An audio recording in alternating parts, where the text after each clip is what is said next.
Hello, I'm Jonasz Rewiński and you're watching TVP World Talks, where every word matters. With all illusions of a peaceful coexistence with Russia seemingly gone for good, Europe should be gearing up for a Cold War rerun. But some countries are still bickering over cash instead. As defense ministers of Poland, the United Kingdom, Germany, France and Italy hold high-level talks in Warsaw, the big question remains.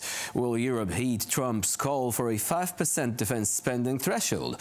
Poland's defense minister says he likes the idea, though others may need up to a decade to reach the ambitious goal. But will this be enough? Joining us now is Truszczyński, former Chief Negotiator for Poland's EU accession. Hello and welcome to TVP World. Good morning. So first, let's talk about the meeting of defense minister of these countries. What do you think is the significance of that, and also the significance of Mr. Pistorius traveling to Kiev right after this? Well, one step among many. It's the second meeting of the kind since November last year. The third one will come soon. The group is already called E5, which is good because it seems to be a permanent fixture in the landscape of European defense effort, European defense industry. And of course, it is very useful to have those five heads of European defense ministers banging together to find out what they can do more and better in order to expand and increase the production of military hardware and software, make it more cost-effective, bring down the national barriers which prevents the European defense industry from becoming competitive or more competitive, measured against the Americans, the Russians, the Chinese, and the others, increase the rate of standardization of production of military equipment, share the military effort together with Ukrainians and the Brits, who have large defense sectors of their own, and so on and so forth. A lot to be done, a lot that has already been done, a lot that is coming very, very soon, starting with the heads of government meeting on the 3rd of February already, under the stewardship of Antonio Costa, our new president of the European Council. So, yes, useful meeting in Warsaw, no doubt. How much practical progress reached? Well, of course, not everything can be revealed, I understand that, but I hope that indeed some concrete steps have been agreed on how to proceed on all these fronts.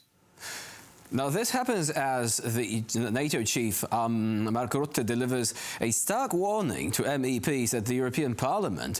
He said that if the European defense industry is not reinvigorated soon, and I quote, the MPs should be getting out the Russian language courses or going to New Zealand. Do you think that the countries of Europe, in particular Western Europe, need this sort of verbal shock therapy? Well, shock therapy is already there. It has been there with us for almost 3 years. And I'm not sure that much more of that is needed to acquire and keep the common perception of external threats and what to do about them. It is true, many will argue that the strategic analysis and the perception of external threats is not yet identical everywhere across the European Union, that those closer to the Russian bear are feeling it much more strongly than those who are far away, like Portugal or Spain. And yet it is so that over the last 3 years, Europe has made substantial progress towards fulfilling the political documents we already have as a basis for common action, with practical activities, with more action towards integration of European military industries. So do you think that European countries are going to react quickly enough to all these calls for increased spending? We have Poland, which has already passed the 4% threshold, and the Polish Defense Ministry saying we're absolutely fine with the idea of spending 5%. But for some countries that are not even reaching 2%, this seems a goal that they might be about to reach, perhaps, but in a decade or something like this. Do you think this might actually be way too slow, given the threats that we're facing today? The issue is not just increasing the share of defense in the overall government spending in the country's GDP. The issue is to bring down the many practical barriers to higher cost effectiveness, to bigger production, to better efficiency of spending the money on military products. Much remains to be done on this. We are in the process of negotiating the regulation on European defense industry program. And not everybody agrees fully on how much European procurement should be there, on how much of that procurement should go directly to supporting Europe-based military industries, and how much room should be left for ordering military equipment outside the EU, where it can be bought more cheaply or acquired faster, and so on and so forth. So there are many practical problems that must be resolved. Indeed, the Polish presidency, now already active, can be expected to bring about early conclusion of those talks, which are already drawn out, which have been continuing for the last for almost 12 months now. It will be good to see practical solutions on the table and agreed very, very soon. This one, or common projects of common European interest, like the European defense shield, or more investment in cyber capabilities.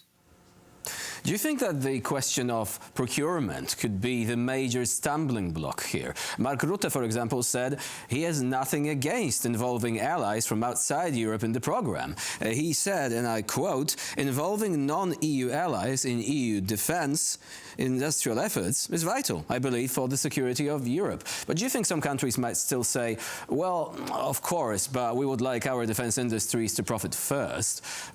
Do you think this is a major risk for a consensus being reached? Well, as I already said, it is one of many practical problems that need to be solved and that are not very close to resolution.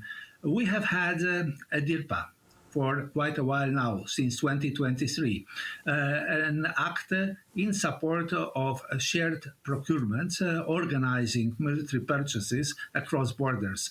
Well, it is equipped with a very small budget, 300-some million euros until the end of 2027. That's not a lot of money. Much more could be done, and faster. And indeed, in order to get what we want, where we want to be, the regulation I just mentioned on the support of European defense industry program could be one of the ways out.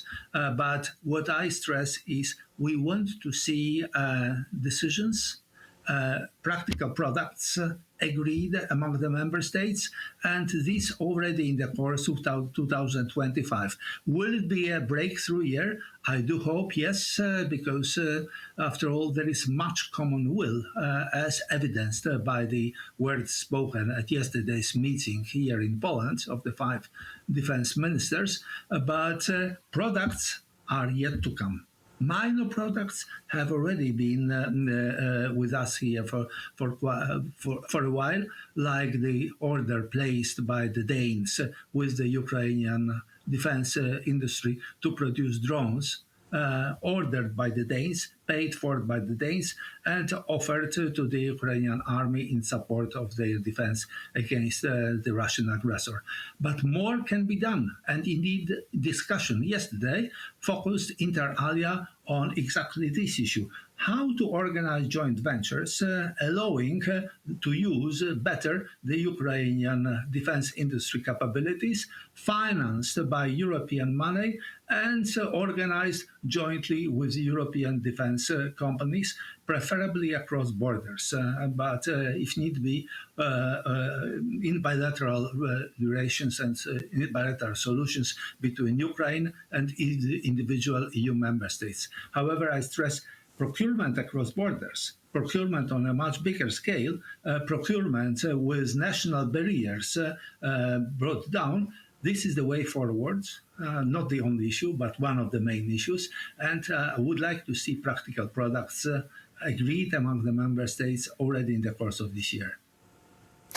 Jan Truszczyński was our guest today, discussing the essentials of European security for 2025 and beyond. Thank you very much for joining us and for sharing your expertise. Thank you very much. And I'm Jan Czerwiński. You're watching TVP World. Please stay with us for more latest news and updates.